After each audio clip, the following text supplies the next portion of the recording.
Ils disent que le crime ne paie pas. Mais pour ces rois de la drogue, la vie en tant que plus grand trafiquant de drogue au monde les a vus acquérir certaines des maisons les plus luxueuses que l'argent puisse acheter. Malheureusement, ils n'ont pas pu conserver ces propriétés longtemps. Rejoignez-nous pour une visite à travers 15 manoirs abandonnés de rois de la drogue. Numéro 15. La Casa Malca de Pablo Escobar. Située le long des plages immaculées de Tulum, au Mexique, la Casa Malca faisait partie d'un vaste réseau d'actifs et de propriétés achetées par Pablo Escobar dans les années 80. L'empire criminel d'Escobar était à son apogée et la Casa Malca était l'un des nombreux achats qui comprenaient des voitures de luxe et de nombreuses maisons. L'une des principales raisons pour lesquelles Escobar a acheté le manoir Casa Malca était son emplacement dans les jungles de Tulum, un lieu isolé au Mexique.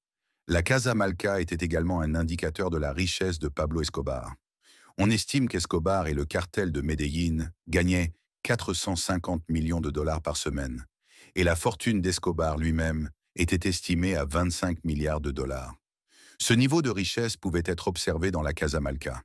La propriété comptait 25 acres de terrain, comprenant un zoo, une plage, 42 chambres, avec des meubles d'une valeur de plus de 1 500 000 dollars et plusieurs piscines. La ville de Tulum était exclusivement un refuge pour les riches et les prospères, y compris des politiciens éminents et des rois de la drogue, tels qu'Escobar. Malheureusement, la Casa Malca a été abandonnée après la mort d'Escobar en 1993. La villa a été redécouverte en 2003 et est revenue à son propriétaire d'origine, avant d'être vendue à Leo Malka, un marchand d'art basé à New York, en 2012. Malka, qui s'occupait d'œuvres contemporaines d'artistes comme Jean-Michel Basquiat, a rénové le manoir pour en faire un hôtel 5 étoiles. Le projet a été achevé en 2015 et ouvert avec 9 chambres. Depuis, il s'est agrandi pour devenir un complexe de 72 chambres avec piscine et un hall rempli de peintures, sculptures et meubles de certains des artistes et designers contemporains les plus respectés, exposés contre ses murs blancs et ses sols en béton poli. L'art à travers l'hôtel est fréquemment renouvelé afin que les clients récurrents puissent apprécier différentes œuvres. Numéro 14. Wallace Thrasher. Commençant dans les années 70, Wallace Thrasher aurait construit une opération qui faisait voler des tonnes de marijuana et de cocaïne dans la région occidentale de la Virginie. Les distributeurs passaient ensuite les drogues au nord, vers Chicago, Detroit et d'autres grandes villes. Thrasher était connu pour transporter ses stupéfiants illégaux par avion privé, ce qui compliquait son suivi. Le succès de Thrasher en tant que dealer de drogue se voyait dans ses choix de vie.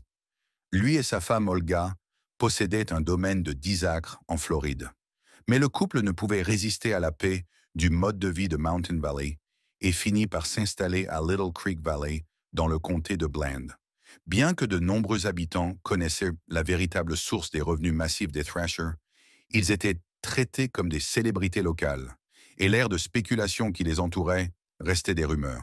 Pendant 10 ans, Thrasher a échappé à la loi jusqu'à la nuit du 17 octobre 1984, lorsque l'un de ses pilotes a écrasé un avion plein de marijuana contre un flanc de montagne. Ce crash a attiré l'attention des médias locaux et des autorités nationales. Thrasher a été identifié comme celui qui payait les factures de hangar et d'entretien de l'appareil, et il ne faisait aucun doute dans l'esprit de personne qu'il en était le propriétaire. Quelques semaines plus tard, alors que les enquêteurs sur la drogue se rapprochèrent de Thrasher, il a été rapporté qu'il était supposément mort dans un crash d'avion enflammé au Belize et que son corps aurait été réduit en cendres. Bien que certaines personnes pensent que Thrasher a simulé sa mort, sa femme a organisé des funérailles pour lui. L'enquête fédérale sur Thrasher a néanmoins conduit au plus grand coup de filet de drogue de l'histoire du Mid-Atlantique aux États-Unis en 1986, lorsque plus de 150 millions de dollars de drogue et d'argent liquide ont été saisis par la Drug Enforcement Agency. L'objectif principal du raid était de capturer Thrasher, mais il a échappé à la capture, prétendument en laissant une photo de lui assis sur une pile de billets pour narguer les agents à sa recherche. Son manoir en Floride reste abandonné à ce jour et Thrasher n'a toujours pas été retrouvé. Numéro 13. La Fortaleza d'Amado Carrillo, Fuente. L'ancien patron du cartel de Juarez, connu sous le nom de Seigneur des cieux, a construit cette maison de 4,5 millions de dollars dans le quartier exclusif de Jardín del Pedregal, au sud de Mexico. La Fortaleza, une résidence de 2 étages, s'étend sur plus de 10 000 pieds carrés de terrain et dispose d'une piscine intérieure, de jardins spacieux et de suffisamment d'espace de garage pour 30 voitures. À l'intérieur, l'énorme maison possède un bar avec une cave à vin, 9 chambres, 6 jacuzzis, de nombreuses armoires et vestiaires, une grande cuisine, un hammam, une bibliothèque et une maison de jeu à taille humaine pour les enfants. La Fortaleza a été saisie en janvier 1995 de Carrillo, 2 ans avant sa mort, et le manoir est devenu un éléphant blanc, un prix que personne ne voulait. La Fortaleza était le centre d'opération de Carrillo, mais il a rapidement dû abandonner le manoir lorsque ses ennemis et les agences de la loi ont commencé à se rapprocher de lui. Bien qu'il possédât des propriétés partout au Mexique, Carrillo ne pouvait pas rester trop longtemps au même endroit, car il était recherché par les autorités en Argentine, en Colombie, aux États-Unis et au Mexique. Pour échapper à tout cela, Carrillo a subi de multiples opérations esthétiques pour changer son apparence. Malheureusement pour Carrillo, il est mort lors d'une opération de chirurgie esthétique ratée en 1997. Des années après sa mort, le manoir de Carrillo était un casse-tête pour le gouvernement mexicain. Ils ont essayé de donner la maison par le biais d'une loterie, mais très peu de membres du public étaient intéressés. La propriété est restée en possession de l'Institut pour le retour des biens volés au peuple, une agence gouvernementale créée par le président mexicain Andrés Manuel López Obrador pour liquider les actifs saisis aux organisations criminelles et aux fonctionnaires corrompus. En mai 2020, elle a été mise aux enchères sans succès, car le gagnant de l'enchère n'a pas payé pour la maison et a laissé le manoir entre les mains du gouvernement. Numéro 12. Le manoir rose.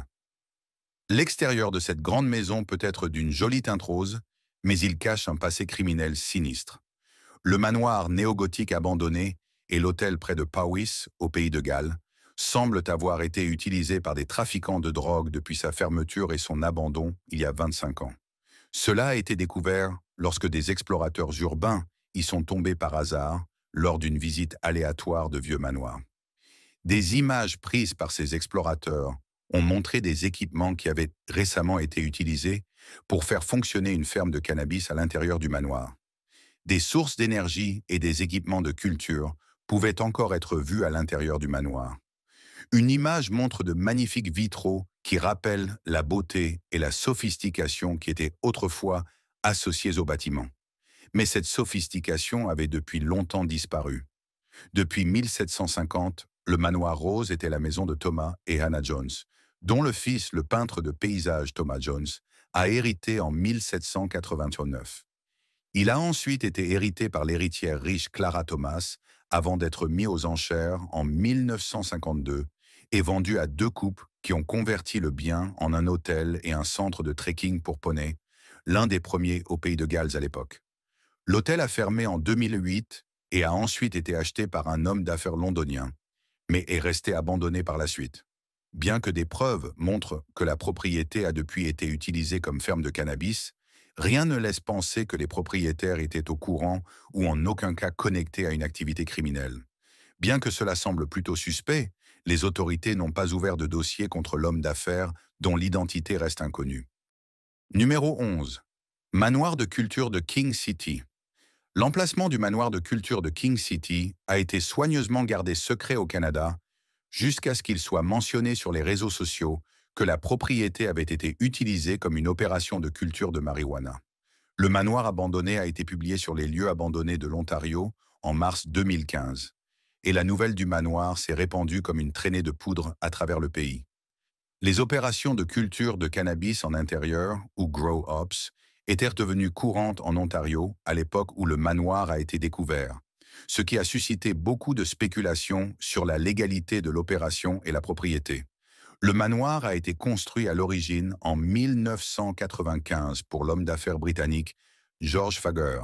Fager possédait une entreprise nommée Canadian All-Terrain Vehicle Manufacturing, qui vendait des pièces pour voitures de kit. L'entreprise était copropriétaire par le fils de George, Robert Fager. Elle a fermé en 2004 en raison de la conduite impropre du commerce. En 2008, la maison a été achetée par la famille Green. Les recherches indiquent que Jeff Green vivait dans la maison avec ses 4 enfants, âgés de 8 à 17 ans.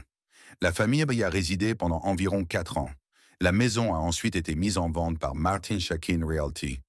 On suppose que la maison a été achetée par 2 investisseurs immobiliers qui ont ensuite commencé à utiliser la propriété comme opération de culture de cannabis. Ces informations peuvent ne pas être entièrement précises et pourraient être confondues avec une autre histoire de grow-up illégale. Ce qui est connu, c'est qu'une opération de culture a commencé à fonctionner dans la maison, qui était initialement déclarée légitime. À ce jour, personne ne sait qui gérait le manoir de culture en Ontario. Le manoir de 1,7 million de dollars était situé sur 5 acres de terrain, avec une piscine extérieure, une terrasse et un court de tennis. À l'intérieur de la maison se trouvait une cuisine de designer, 6 salles de bain, une grande salle de loisirs, un sauna, un escalier en colimaçon, un mur rocheux en cascade et des lucarnes. Lorsque la nouvelle du manoir s'est inévitablement répandue sur les réseaux sociaux, l'imagination des gens s'est emballée. La majorité du public a affirmé qu'il s'agissait d'une maison de grow-up illégale, tandis que d'autres prétendaient qu'elle appartenait à des trafiquants de drogue. Numéro 10. Joaquín El Chapo de Guzmán. Selon les habitants mexicains, Joaquín El Chapo de Guzmán était si riche qu'il possédait des maisons sur toutes les plages du pays. El Chapo était l'un des trafiquants de drogue les plus prospères de l'histoire et un acteur majeur du boom de la cocaïne des années 90. Cette période de succès dans le commerce de la drogue a financé le style de vie somptueux d'El Chapo. El Chapo était suffisamment riche pour avoir des gros chats exotiques errant dans ses maisons, faire des voyages en Suisse pour des opérations anti-âge, se lancer dans des folles dépenses à Macao et posséder des jets privés. Mais l'un des biens les plus précieux d'El Chapo était son manoir de 10 millions de dollars le long de la ville balnéaire d'Acapulco, sur la côte Pacifique. En examinant les maisons des plus grands barons de la drogue, qui arboraient des piscines, un court de tennis et un zoo avec un petit train utilisé pour se promener et voir les lions, tigres et panthères logés dans le zoo du manoir. Selon Miguel Ángel Martinez, un ancien pilote du cartel de Sinaloa, il y avait aussi un yacht amarré là-bas. Le manoir a été abandonné en 1993 à la suite de fissures au sein de son cartel de Sinaloa, ainsi que d'enquêtes de la part des autorités américaines et mexicaines. Il a fui à Tonalá, Jalisco, où il aurait possédé un ranch. Le seigneur de la drogue a ensuite fui à Mexico et a séjourné dans un hôtel pendant environ 10 jours. Il a rencontré l'un de ses associés dans un lieu inconnu et lui a remis 200 millions de dollars pour subvenir à sa famille en cas d'absence. Il a remis le même montant à un autre de ses employés pour s'assurer que le cartel de Sinaloa poursuivait ses activités quotidiennes sans accroc en son absence. Le baron a été capturé au Guatemala en 1993, mais s'est évadé de prison en 2001. Il a de nouveau été arrêté en 2014 pour s'échapper d'un pénitencier de haute sécurité l'année suivante via un tunnel de 1,5 km dont l'entrée se trouvait dans la douche de sa cellule. Son manoir a été mis en vente par tirage au sort en 2018 par le gouvernement mexicain. Numéro 9. La Hacienda Nápoles de Pablo Escobar. Un autre des biens extravagants de Pablo Escobar, la Hacienda Nápoles, située à Puerto Triunfo, Colombie, était le domaine infâme du ancien roi de la drogue. Construit avec extravagance et luxe, il comprenait un zoo, une arène de combat de taureaux, une piste d'atterrissage et un lac privé. Le domaine est devenu un symbole de la richesse et du pouvoir d'Escobar dans son pays d'origine pendant son règne, en tant que l'un des trafiquants de drogue les plus notoires au monde. Le domaine était situé à mi-chemin entre Bogota et Medellín, sur la route principale, et comprenait une maison coloniale espagnole, un parc de sculptures et un zoo complet qui incluait de nombreux types d'animaux de différents continents, tels que des antilopes, des éléphants, des oiseaux exotiques, des girafes, des hippopotames, des autruches et des poneys. Après la mort d'Escobar en 1993, la Hacienda Nápoles a été confrontée à diverses batailles juridiques et est tombée en ruine. Le gouvernement colombien a pris le contrôle de la propriété et l'a transformée en parc à thème, avec certains des animaux exotiques relocalisés dans des sanctuaires.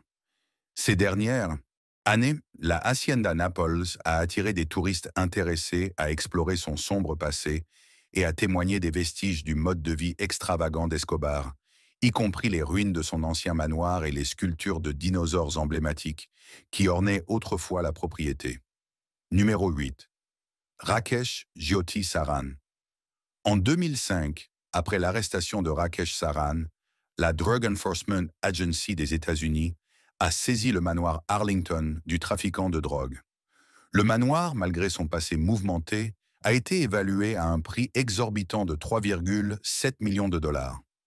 Le meilleur atout du manoir n'était pas ses caractéristiques, mais sa proximité avec le Cowboys Stadium, ce qui était un attrait pour les fans de football américain. Saran et son équipe prenaient des commandes de médicaments sur ordonnance en ligne avant de les expédier aux gens à travers le pays, générant un profit moyen de plus de 50 000 dollars par jour.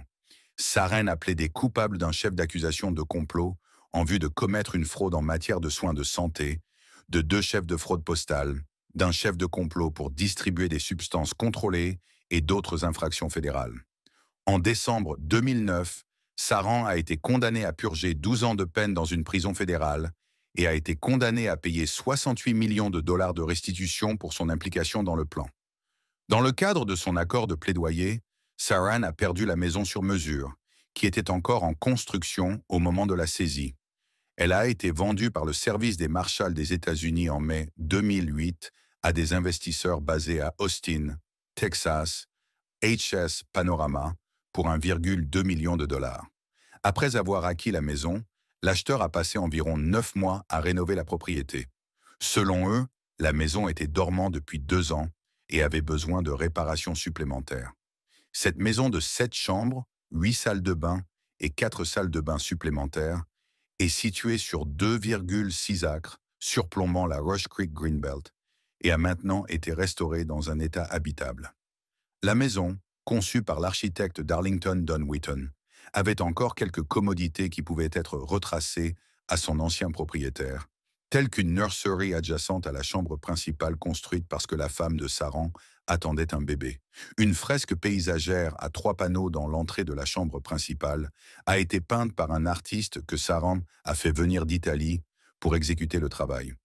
La maison dispose également d'une piscine intérieure, d'un home cinéma et de carreaux en marbre chauffés partout. Numéro 7. Paul Yearsley. On pourrait supposer qu'un dealer de drogue saurait mieux que d'exhiber sa richesse au public. Cependant, il semble que Paul Yearsley n'ait pas reçu ce message assez tôt.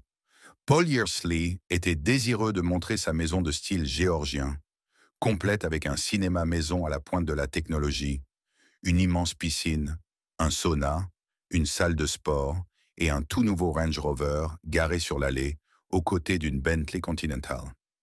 Il a réalisé son vœu lorsque son manoir de 6 millions de livres a été présenté dans les pages centrales d'un magazine de mode de vie brillant. Il a été surnommé une maison de rêve digne d'une superstar de la pop. Malheureusement, quelqu'un au sein de l'agence britannique de lutte contre le crime organisé avait un abonnement à ce magazine et s'est un peu interrogé sur la façon dont le chômeur Yearsley pouvait se permettre un manoir aussi somptueux. Alors que Yearsley prétendait avoir fait sa fortune en vendant des maisons à des footballeurs de la Premier League, en réalité, Yearsley était un baron de la drogue dont le seul revenu légitime était une pension d'invalidité du conseil, censée ne dépasser quelques centaines de livres par mois. Il avait travaillé pour le Thameside Metropolitan Borough Council en tant que superviseur des loisirs dans une piscine jusqu'en 1993, année où il a été mis à la retraite à l'âge de 28 ans en raison de problèmes de santé.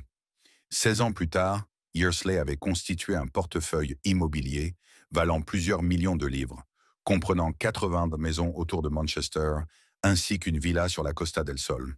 Après avoir construit son manoir majestueux dans la ceinture des footballeurs de Heaton à Bolton, qu'il a nommé Knowsley Manor, le seigneur de la drogue a également développé un autre manoir dans le parc, qu'il a vendu pour 2,2 millions de livres, et un troisième développement d'une maison de 800 000 livres était prévu sur le même site. Mais Yearsley n'a pas pu résister à la tentation d'exhiber sa richesse, et en août 2009, lui et sa femme Carol ont invité le magazine Lancashire, une publication locale sur les maisons et le style de vie, à visiter leur maison de 7 chambres. Cela a conduit Yearsley à être emprisonné pendant 5 ans et 4 mois en 2011. Numéro 6. Le manoir des bidonvilles de Petsao. Au cœur des bidonvilles les plus dangereux et les plus pauvres, le Complexo do Alemão à Rio de Janeiro, au Brésil, se trouvait le manoir secret de luxe du roi de la drogue Pezao. Alors que tout le monde autour de lui vivait dans un véritable chaos, la grande base du criminel était un triplex avec une piscine sur le toit, des salles de bain avec jacuzzi, une cuisine professionnelle équipée d'appareils en acier inoxydable haut de gamme et la climatisation ainsi que des télévisions à cristaux liquides dans chaque pièce. Le triplex disposait également d'une discothèque privée à l'intérieur où Petso se délectait des morceaux de son musicien préféré, Justin Bieber. Son triplex luxueux a été découvert par la police et les forces militaires lors de l'opération de nettoyage de la zone des trafiquants de drogue et des gangs criminels en préparation des Jeux olympiques d'été de 2016. Avant ces opérations, des favelas comme le Complexo do Alemão étaient complètement dominées par ces gangs criminels et les forces de police n'étaient pas autorisées à y entrer. Il leur a fallu 3 heures pour atteindre le manoir, qui était situé sur le sommet d'une colline, d'où les criminels avaient un point de vue sur toute la ville. Pazzo a détruit des murs de sa résidence pour extraire des drogues cachées, de l'argent et divers armements avant de fuir devant l'invasion gouvernementale. Cependant, la police a réussi à confisquer 6 tonnes de drogue et de grandes quantités d'armes. Avant de continuer, voici le choix de notre abonné pour aujourd'hui. Alors que nous examinons l'intérieur des maisons des plus grands barons de la drogue, concentrons-nous sur Wallace Thrasher, l'homme qui aurait laissé une photo de lui assis sur son tas d'argent pour les autorités qui ont fait irruption dans son manoir. C'était un dealer de drogue très prospère qui était si discret que dès qu'il a attiré l'attention des forces de l'ordre, il aurait simulé sa mort. Étant donné qu'il aurait simulé sa mort pour échapper à la loi, si vous deviez simuler votre propre mort, comment le feriez-vous? Partagez vos idées créatives avec nous dans la section des commentaires. Retour aux vidéos. Numéro 5. Amado Carrillo Fuentes. Considérant combien Fuentes a connu de succès, il est juste qu'il apparaisse 2 fois sur notre liste. Le Seigneur des cieux avait un autre manoir luxueux qu'il a abandonné en cherchant à fuir la loi. Carrillo a construit ce manoir en 1992, inspiré par Scheherazade, le personnage principal féminin des contes du Moyen-Orient, connu sous le nom de Mille et une nuits. Les histoires, connues en anglais sous le nom de Arabian Nights, comprennent la merveilleuse lampe d'Aladin et Ali Baba et les 40 voleurs. La maison de luxe de Carrillo, qu'il a surnommée Mil y una noche, qui signifie Mille et une nuits en espagnol, comportait plusieurs pièces, chacune avec sa propre salle de dressing en cèdre. Le manoir avait plusieurs jacuzzis avec miroirs et finitions en argent, ainsi qu'une piscine, mais il était également parcouru de tunnels secrets souterrains, y compris celui qui a été découvert lors de sa démolition. Le passage est situé près de l'entrée principale, avec des plafonds de 7 pieds de hauteur et mesure 200 pieds de long en forme de carré. Après la mort de Carrillo, le manoir est resté inoccupé et a finalement attiré l'attention des toxicomanes qui se sont installés à l'intérieur de ces immenses murs. Au fil du temps, la maison de luxe est tombée dans un état déplorable et a été couverte de graffitis de haut en bas. Le manoir Mil y una noches a finalement été mis en vente en 2006 et n'a jamais été acheté. En 2009, le gouverneur de Sonora, Eduardo Bourse, a ordonné la démolition du manoir. Cependant, ce n'est qu'à la fin septembre 2020 que des ouvriers ont été envoyés pour démolir le palais de Carrillo. Numéro 4. Les divas Leonel Rivera. Le légendaire chef du cartel hondurien, Cachiros, a avoué avoir participé au meurtre d'au moins 78 personnes et a commencé à trahir ses associés. Aujourd'hui, Rivera est l'homme qui l'a aidé à faire tomber l'ancien président hondurien, Juan Orlando Hernández, sont sous la garde des autorités américaines. Mais son manoir, qui abritait des animaux exotiques allant des tigres aux hippopotames, est sous la garde du gouvernement hondurien. Le manoir abritait 58 espèces animales, ainsi qu'une tyrolienne, un mini-train et une piste de karting, avec un karting fonctionnel. Les grands félins vivaient dans des cages métalliques et consommaient 11 000 livres de poulet par mois, ce qui était un fardeau financier sans l'argent de la drogue de Rivera pour le financer. Dès le début, Rivera et son frère ont ouvert leur terrain de jeu au public, ce qui a facilité la conviction des pays étrangers de vendre leurs animaux exotiques aux trafiquants de drogue. Mais la visite n'était pas exactement une expérience éducative. Il n'y avait ni guide touristique, ni panneau indiquant les origines, les âges ou les milieux naturels des animaux. La plupart des animaux n'ont pas quitté leur cage depuis des années, depuis que le gouvernement a pris le contrôle en 2013. Numéro 3. Le manoir de Pablo Escobar à Miami. Escobar ne possédait pas seulement des propriétés au Mexique et dans son pays natal, la Colombie, il avait également des manoirs aux États-Unis. Et son manoir rose à Miami, en Floride, était à couper le souffle. Bien que ce manoir était luxueux, il servait aussi de cache pour de l'argent liquide. Lors de sa reconstruction en 2016, le travailleur de la construction, Miguel Mato, a trouvé le coffre-fort caché dans les fondations en béton du dernier mur à abattre. Le coffre-fort à combinaison mesure 2 pieds par 2 pieds et pèse des centaines de livres. Au début, le nouveau propriétaire, Christian de Berdois, ne croyait pas Mato jusqu'à ce qu'il aille le voir lui-même. À l'époque, Berdois, qui a fondé Chicken Kitchen, et sa femme, Jennifer Valopi, avaient déjà vu un coffre-fort à étages sur la propriété, mais il a été volé par les hommes travaillant pour eux. Cette fois, ils ne prenaient aucun risque. Ils ont fait attacher le dernier coffre-fort à un camion à plateau et l'ont remorqué jusqu'à un endroit sécurisé où ils l'ont ouvert, mais n'ont divulgué son contenu qu'aux autorités. La propriété a été saisie par le gouvernement des États-Unis en 1987 et en 1990, elle a été acquise par un propriétaire privé, Christian de Berdois. Le manoir avait 4 chambres, 6 salles de bain, une piscine et un garage. Il est resté vacant pendant des années après avoir été gravement endommagé par un incendie. Numéro 2. Darren Odell Jones. Un manoir situé dans le nord de Houston qui a été saisi à un ancien roi de la drogue. Darren Odell Jones a été mis aux enchères par les Marshals des États-Unis en 2010. Le public a été invité à la vente de ce manoir de 5 chambres et de 8000 pieds carrés, et les enchères ont commencé à partir de 491 000 $ en ligne, avant la date de la vente finale, qui a eu lieu le 30 mars 2010. Jones, l'ancien propriétaire du manoir, purguait actuellement une peine de 11 ans de prison pour avoir dirigé un empire de la drogue à Houston, au Texas. Les enquêteurs ont déclaré que son opération de drogue fournissait des milliers de livres de cocaïne et avait des liens avec des cartels de drogue mexicains. En plus de la maison, les responsables ont déclaré que Jones avait accepté de renoncer à une Mercedes S550 de 2007, une Maserati de 2006, 1 million de dollars de produits de la drogue, une Chevrolet Avalanche de 2007, une Saturn Vue de 2002 et un BMW X5 de 2001. Numéro 1. José Gonzalo Rodríguez Gacha. La maison abandonnée de José Gonzalo Rodríguez Gacha, qui est un membre de haut rang du cartel de Medellín de Pablo Escobar, est désormais le site de la nouvelle ambassade de la Chine et constitue une déclaration d'intention majeure pour ses opérations en Colombie et en Amérique latine. Avec plus de 5000 mètres carrés, le terrain aurait coûté 18 millions de dollars, une petite somme dans l'économie mondiale, mais un montant princier sur le marché local.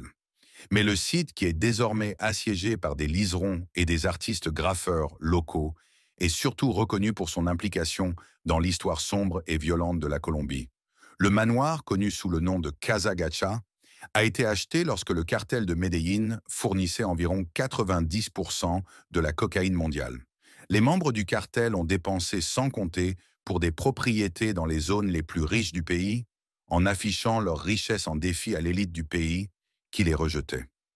Mais après avoir déchaîné un terrorisme indiscriminé à travers la nation, corrompu la politique et presque transformé la Colombie en un État en faillite, il y avait peu de choses que les membres du cartel pouvaient faire pour redorer leur image.